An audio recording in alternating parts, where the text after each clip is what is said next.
Ticket कटा, उसने लिखी जीत की कहानी। मुस्लिम गढ़ में लहराया भगवा, ओवैसी भी नहीं रोक पाए मोहन सिंह बिष्ट को। मोहन सिंह बिष्ट बने मुस्तफाबाद के शेर। नमस्कार, आप देख रहे हैं जनतंत्र टीवी और आपके साथ मैं चेष्टा नाग। दिल्ली विधानसभा चुनाव हमेशा चर्चा में रहता है। 2020 के चुनाव में भी यही हुआ, जब केजरीवाल की आंधी के बावजूद बीजेपी के एक नेता ने ऐसा कारनामा दिखाया जो इतिहास बन गया। जी हाँ, हम यहाँ बात कर रहे हैं बीजेपी के वरिष्ठ नेता मोहन सिंह बिष्ट की, जिन्हें पार्टी ने एक बार टिकट काट कर फिर से भरोसा जताया। वहीं उनकी वापसी कर मुस्लिम बहुमत सीट पर मुस्तफाबाद में भगवा रंग लहराते हुए इतिहास रच दिया है। आइए जानते हैं दिलचस्प राजनीति की जीत की लहर के बारे में। दिल्ली विधानसभा चुनाव 2020 का समय था। बीजेपी के लिए चुनाव आसान नहीं था, क्योंकि अरविंद केजरीवाल की आम आदमी पार्टी की लोकप्रियता अपने चरम पर थी। प्रचंड मोदी लहर के बावजूद बीजेपी दिल्ली की सत्ता नहीं हासिल कर पाई। लेकिन इसी दौर में बीजेपी के एक नेता थे जिन्होंने केजरीवाल की लहर के बीच करावल नगर सीट पर भगवा लहराया। ये नेता थे मोहन सिंह बिष्ट।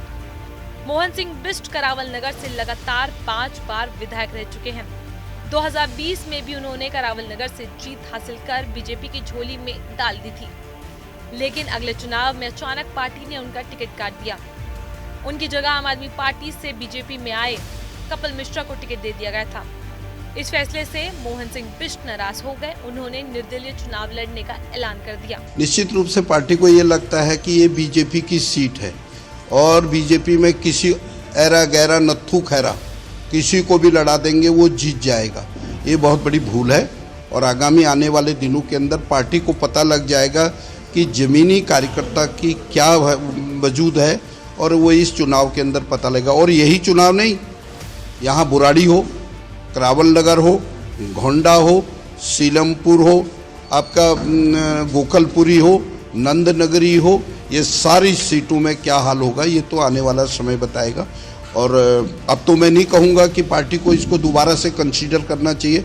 पार्टी कितना भी लालच मुझे दे दे, यहाँ से लड़ लो वहाँ से लड़ लो, मैं चुनाव उससे नहीं लड़ूंगा, मैं यहीं से लड़ूंगा। क्या सर आप कांग्रेस ज्वाइन कर सकते हैं? नहीं। क्या कोई निर्दलीय सीट से? ये आने वाला समय बताएगा। 17 तारीख से पहले 15 या 16 में मैं नॉमिनेशन फाइल करूंगा और करावल नगर से मोहन सिंह बिष्ट उन कैंडिडेटों में एक कैंडिडेट होगा जो चुनाव फाइट कर रहा हो। हालांकि एक सच्चे बीजेपी नेता होने के नाते उन्होंने कांग्रेस या किसी अन्य पार्टी में जाने से साफ इनकार कर दिया। जब ये बात बीजेपी की आला कमान तक पहुंची तो उन्हें मनाने की कोशिश की गई। आखिरकार उन्हें दिल्ली की सबसे चुनौतीपूर्ण सीट मुस्तफाबाद से टिकट दे दिया गया। मुस्तफाबाद को मुस्लिम बहु इलाका माना जाता है, जहां करीब 40% मुस्लिम वोटर है। आम आदमी पार्टी ने यहां से मुस्लिम उम्मीदवार आदिल अहमद को टिकट दिया। वहीं हैदराबाद से आए असरुद्दीन ओवैसी ने दंगों के आरोपी रहे ताहिर हुसैन को चुनावी मैदान में उतारा। टक्कर जबरदस्त थी, लेकिन मोहन सिंह बिष्ट ने हार नहीं मानी और पूरी ताकत के साथ मैदान में डटे रहे। चुनाव परिणाम जब आए तो सब हैरान रह गए। बीजेपी के मोहन सिंह बिष्ट ने 85,215 वोट हासिल कर जीत दर्ज की। आम आदमी पार्टी के आदिल अहमद खान 67,643 वोटों के साथ दूसरे स्थान पर रहे, जबकि AIMIM के ताहिर हुसैन सिर्फ 73,474 वोट ही पा सके। इसी जीत के साथ मोहन सिंह बिष्ट ने साबित कर दिया कि चाहे सीट कोई भी हो, उनका जलवा बरकरार रहेगा। उन्होंने न सिर्फ मुस्तफाबाद में भगवा लहराया, बल्कि उन नेताओं को भी करारा जवाब दिया जिन्होंने उनका टिकट काट कर बीजेपी में उतरे थे। मुस्तफाबाद में जीत दर्ज कर उन्होंने पार्टी की साख बचाई और ये भी साबित कर दिया कि उनकी राजनीतिक अनुभव किसी भी चुनौतीपूर्ण सीट पर काम आ सकती है। पार्टी के फैसले के बावजूद मोहन सिंह बिष्ट ने बीजेपी के लिए जीत सुनिश्चित की। उनकी इस जीत ने यह दिखाया कि एक सच्चा नेता अपने काम और संघर्ष से किसी भी परिस्थिति में जीत हासिल कर सकता है। मोहन सिंह बिष्ट को मुस्तफाबाद का शेर कहा जाने लगा और इस पार्टी को उन्होंने अपनी मेहनत और जीत से सच कर दिया। मोहन सिंह बिष्ट की इस जीत ने बीजेपी को एक महत्वपूर्ण संदेश दिया कि पार्टी के भीतर ही उन नेताओं को नजरअंदाज नहीं किया जाना चाहिए जिन्हें सालों तक पार्टी की सेवा की हो। हाँ, निश्चित रूप से मेरे 25 सालों का अनुभव है। अनुभव के अनुसार काम करने की क्षमता को देखते हुए काम करने पर मैं विश्वास रखता हूँ। काम करके मैं दिखाऊंगा। दिल्ली के लिए जिस प्रकार से मुझे जनादेश मेरी क्षेत्र की जनता ने दिया है, निश्चित रूप से मैं खरा उतरूँगा। हाँ, ये सही है, मैंने कहा है शिवपुरी भी हो सकता है, से बिहार भी हो सकता है। लेकिन आखिर ये मेरी समझ में नहीं आ रहा है क्यों राजनीतिक दल के लोग मुस्तफाबाद पर कितना बड़ा मेहरबान क्यों हो रहे हैं। जहाँ हिंदुओं की आबादी हो, हिंदू वहाँ रहते हों, तो उसका नाम मुस्तफाबाद की जगह शिवपुरी या शिव बिहार क्यों नहीं हो सकता।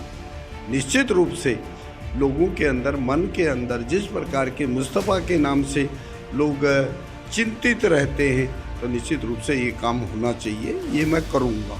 ना, निश्चित रूप से डेवलपमेंट नाम की कोई चीज़ नहीं है। जहाँ पीने का पानी नहीं हो, सड़कें नहीं हो, स्कूल नहीं हो, पार्क नहीं हो, आने जाने की कोई सुविधा नहीं हो, तो ये हर काम को मैं करने का प्रयास करूँगा। और मेरा पहला लक्ष्य होगा, जिस दिन मैं ओथ ले लूँगा, तो निश्चित रूप से पेरीफेरल लाइन के लिए मैं दिल्ली के गवर्नर साहब से अनुरोध करूँगा, जो आपके बड़े बड़े नाले हैं, इन नालों को सीमित करके, छोटा करके 8 फीट या 10 फीट करके, मान लिया बाकी जो है लैंड है उस पर रोड क्यों नहीं बन सकती है। रोड बनाएंगे, पेरीफेरल रोड तैयार करेंगे या उनको पार्कों में तब्दील करेंगे, ये मैं ज़रूर करूँगा, ये मैं आपको विश्वास दिलाना चाहता हूँ। नहीं, दिल्ली की जो भी मूलभूत सुविधाएं हैं, सबसे बड़ा है रोजगार।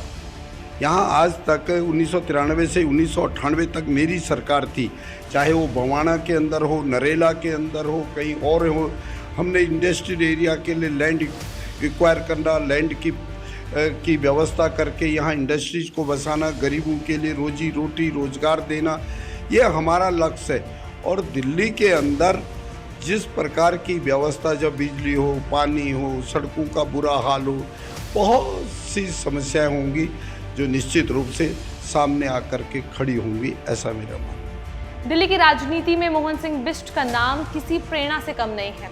करावल नगर से लेकर मुस्तफाबाद तक उन्होंने ये साबित कर दिया कि सच्चा नेता किसी भी परिस्थिति में जीत हासिल कर सकता है। आपका इस पूरे मुद्दे पर क्या कहना है, हमें कमेंट सेक्शन में जरूर बताएं। जानकारी अच्छी लगी हो तो इसको लाइक करें, शेयर जरूर करें।